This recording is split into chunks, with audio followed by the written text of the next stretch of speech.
Hi, it's Maggie, the Irish Gypsy, here to bring you your April 2020 general readings. We're looking at the first half of April from the 1st to the 15th. Welcome, everyone, first-timers, newcomers, welcome back, subscribers and followers. Thank you, as always, for all of your likes, your shares, your subscribes, and all your feedback and comments. Always welcome. Thank you. So this reading is for the fire sign of Aries, our Rams, for the first half of April 2020. That's Aries sun, moon, rising, if your Venus is in Aries, or if you're cross-watching for Aries. I strongly suggest you watch all of your sign videos if you know them. General readings, of course, always resonate a little differently for everyone. And watching your other signs can, help clarify what's going on in your life right now. If any of these readings do resonate with you and you would like to take a deeper look at something or would like more information on a personal reading, just click on the description link below, click on that little arrow, which will pull down some more info and contact details. You can email me directly at maggie1maguire@gmail.com. I'd be delighted to work with you. I do offer a wide variety of readings in all areas of life. And I do readings full time, so I'm pretty diligent at working with everyone's schedule and my own to get readings out to you or set up with you as quickly as possible. So send me an email if you're interested, and I'd be happy to set something up with you. Okay, Aries, let's see what is in store for you for the first half of April 2020. April 1st to the 15th for Aries.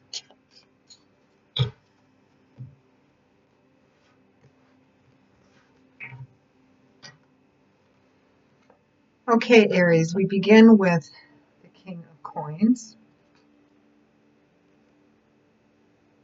followed by the Nine of Wands,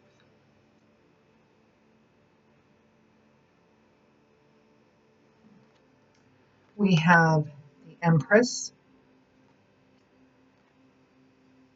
followed by the Four of Swords. From the bottom of the deck, overall energy for the first half of April is the Emperor, sign of Aries, your sign.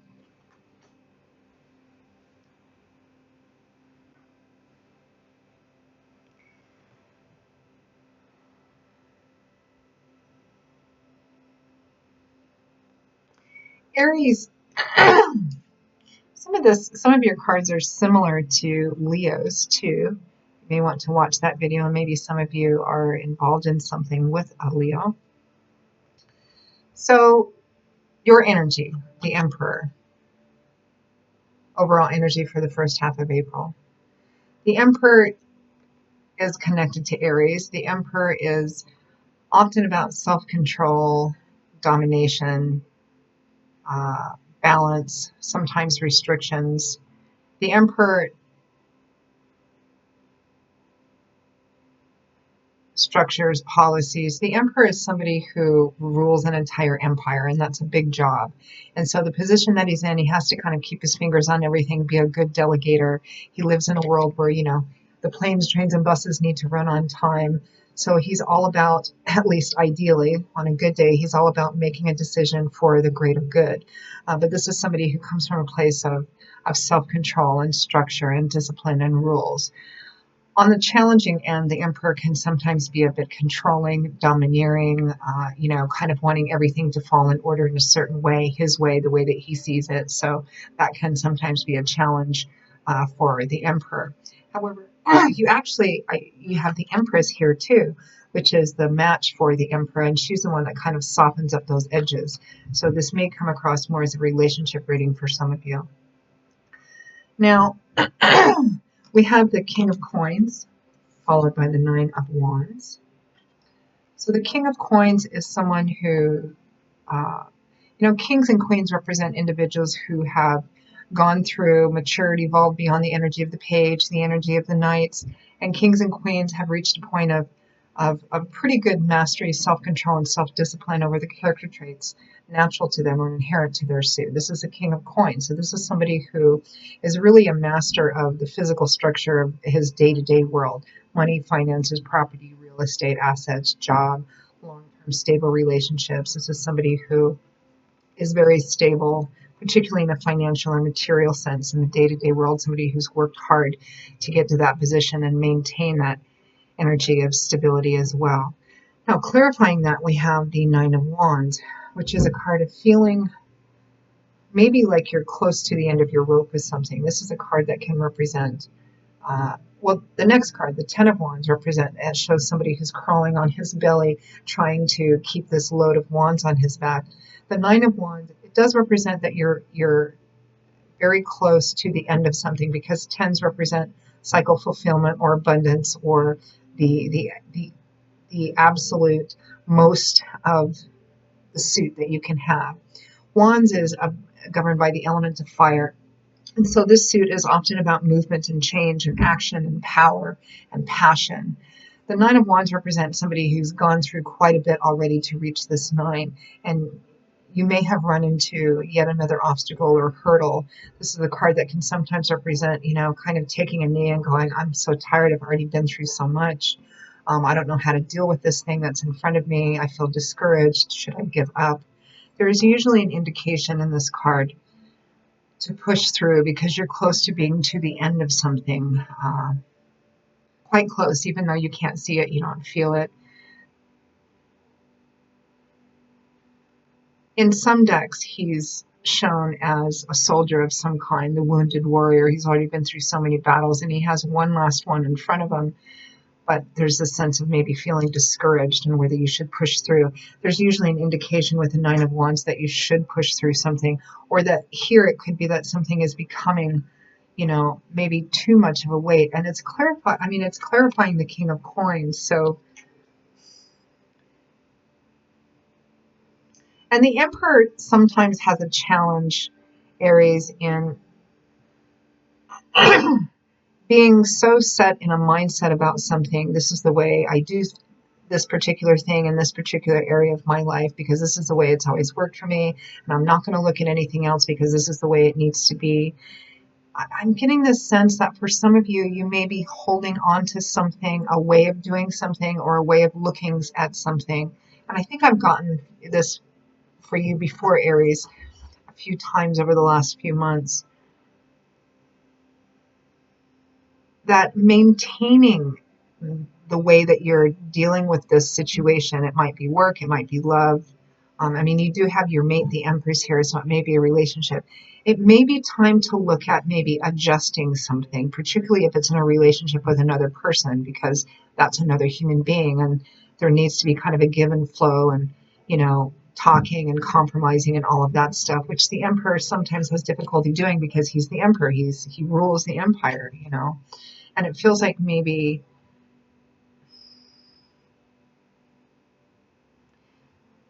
it may be time to take a look at adjusting what you feel you need to do in order to hold on to what makes you feel safe and stable and secure. It may be time to, the Emperor and the King of Coins both, they've worked hard to get to where they're at. You've worked hard to get to where you're at.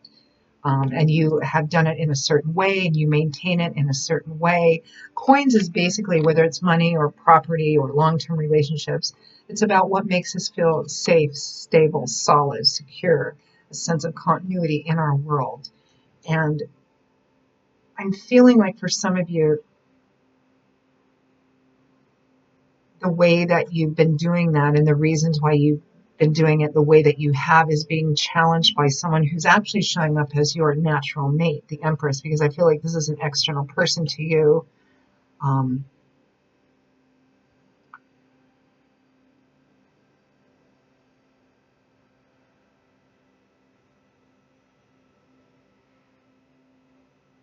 the Empress is the traditional Earth Mother of the tarot.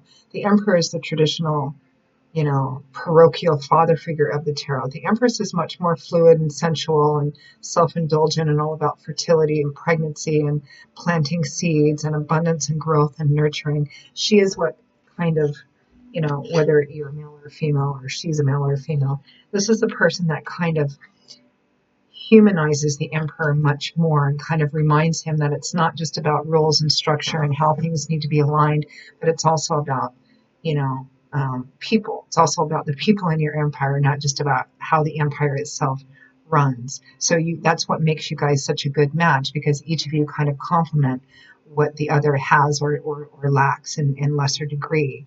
But I feel like here, it feels like there may be a bit of a power struggle here between you and the Empress, whether she's your romantic mate or it's some other kind of some other kind of natural partnership here.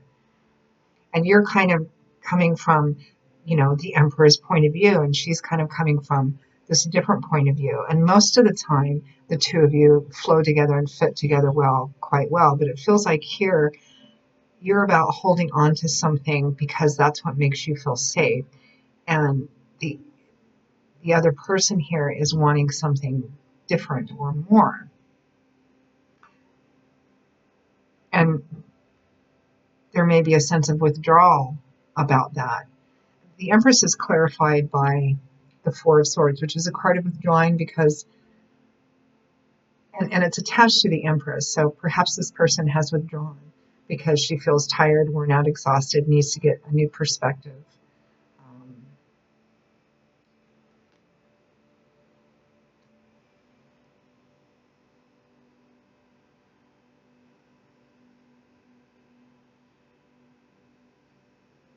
It's interesting because this has a bit of a similar feel that the Leo reading had, which I did a couple of readings ago.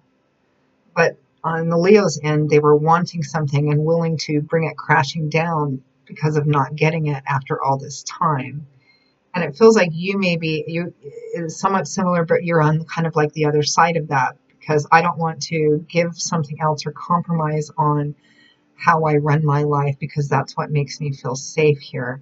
And so the Empress person it feels like here the Empress person has kind of withdrawn, and you're kind of like, it feels like the two of you are in separate corners, and you're both very connected. This is a natural partnership, but it's like you're coming from two different places, and they might be two different places powered by fear based on, okay, this is how I do things because this is what has protected me from these, and I've learned from these painful experiences in the past, but they may not work anymore, and something may need to be adjusted here between the two of you. Let's clarify this Empress. Oh, that one just jumped. The Queen of Wands, Leo, Aries, Sagittarius, Sun, Moon, or Rising, to clarify the Empress.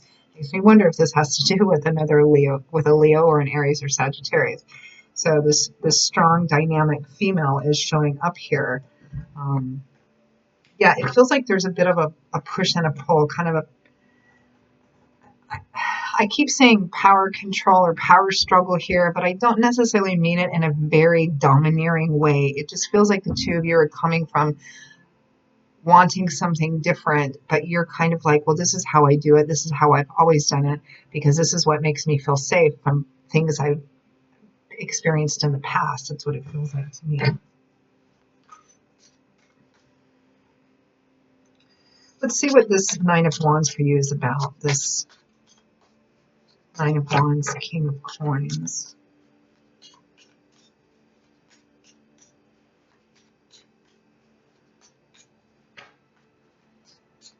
Again, it feels like you're trying to hold on to what makes you feel safe.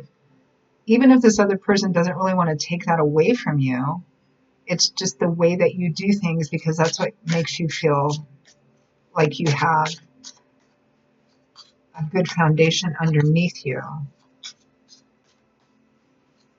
It's almost that you feel like compromising even a little bit, which the Emperor might have difficulty with, that you almost feel like compromising even a little bit, or opening yourself up more and deeper with this person means that you're going to lose everything that you have worked so hard to build up and go back to a place that you don't want to ever be in again. But the Empress wouldn't do that to the Emperor. What is this about? And just like with Leo, I'm pulling a lot of cards to clarify, which I don't typically do in generals. So this is about defensive energy. The Seven of Wands, defending that which you have a lot put into. This man is standing in front of the door to his home, his castle, his keep, whatever it is that makes him feel safe, stable, secure, like this King of Coins. And he's defending it because he's put so much into it, because he feels it's being challenged somehow or threatened somehow. And right behind it is the Four of Wands in reverse. Now in the upright position, this is one of the happy home cards: celebration, weddings, anniversaries, stability in regards to home, family, friends, all of that.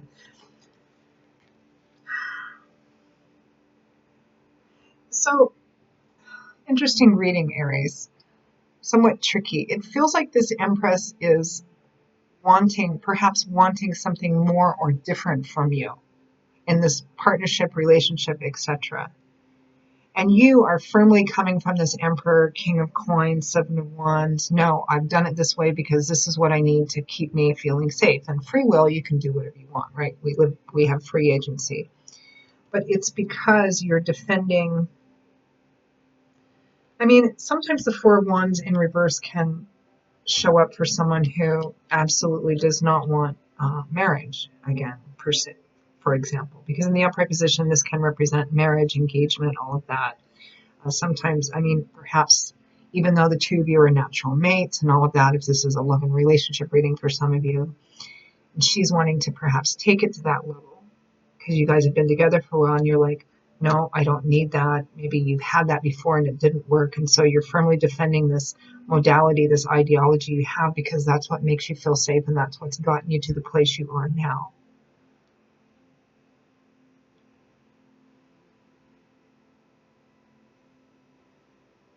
There's this sense of, which sometimes runs with the Emperor, this rigidity and this lack of being able to compromise at all.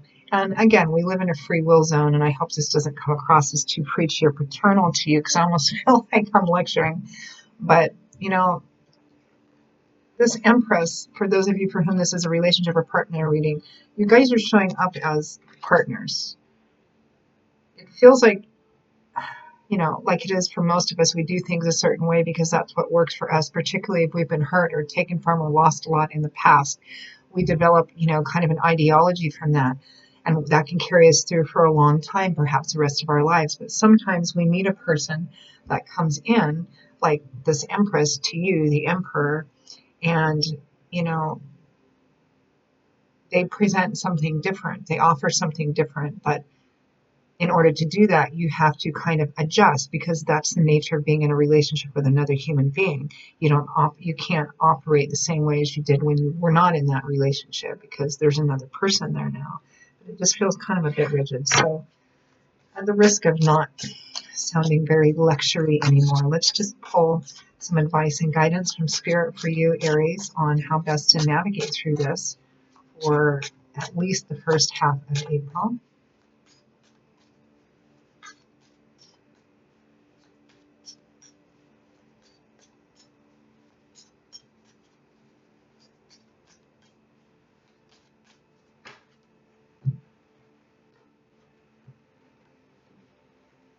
Advice from Spirit, the Three of Coins. This is a teamwork, collaboration, compromise card. This is a card that says that everybody involved has the same ultimate goal: to build or create or accomplish something. But in order to do that, they have to come to the table and kind of hash it out, talk about it, compromise, negotiation, decide what's most important, and let go of maybe some of the things that are lesser important. For example, to go back to relationship, you guys are showing up as a natural pair, the Emperor and the Empress. Maybe one of you wants to get married, to get engaged, to move in together, and you're like, no, I don't do that because I've done that before and it didn't work.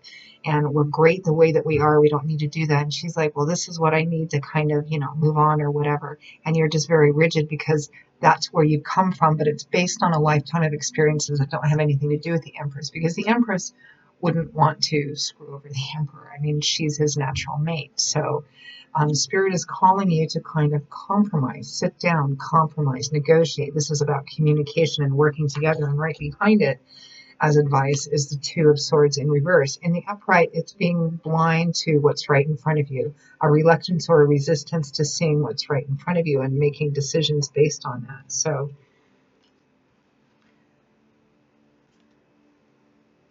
The most fundamentally basic advice of this reading, Aries, and again, free will. Spirit is asking you to sit down with this person who is your natural mate, your natural partner, and talk about this, compromise. If this person is your Empress, which it's showing as they are, and vice versa, then are you willing to lose this natural, beautiful partnership for, without even attempting to compromise or negotiate a way of behaving? I think that comes from a place that doesn't have anything to do with the Empress or a history before you were with this Empress person. I mean, because Spirit is at least calling you to kind of sit down, and the two of you sit down and kind of communicate with each other and ask what's truly important here, and what are the lesser important things that we can compromise on. Whether this is love and relationship, I suppose it could be another type of, could be work and career, but I actually feel like for a lot of you it isn't. Although there is a partnership central here, but what's being discussed or what you're not willing to compromise on may not be about the relationship itself. It may be about something else, but it has a huge influence on the relationship itself. The point being, to bring it right back down to that three of coins and the two of swords in reverse, is the two of you need to sit down and kind of work this out, decide on what's the most important things, and see what you can compromise on and negotiate on the rest of it. So Aries, that is your reading for the first half of April. I hope that you found it at least interesting, but helpful and useful. Again, if any of these readings do resonate with you and you'd like to take a look at something deeper and you'd like some information about a personal reading, just click on the description link below. Click on the little arrow that'll pull down some info. You can email me directly at maggie1mcguire@gmail.com. I would be most happy to work with you. I will see you all again for the April 2020 mid-month general readings. Until then, as always, much joy and love to you, Aries, and I hope to see you back here again soon. Take care. Bye-bye.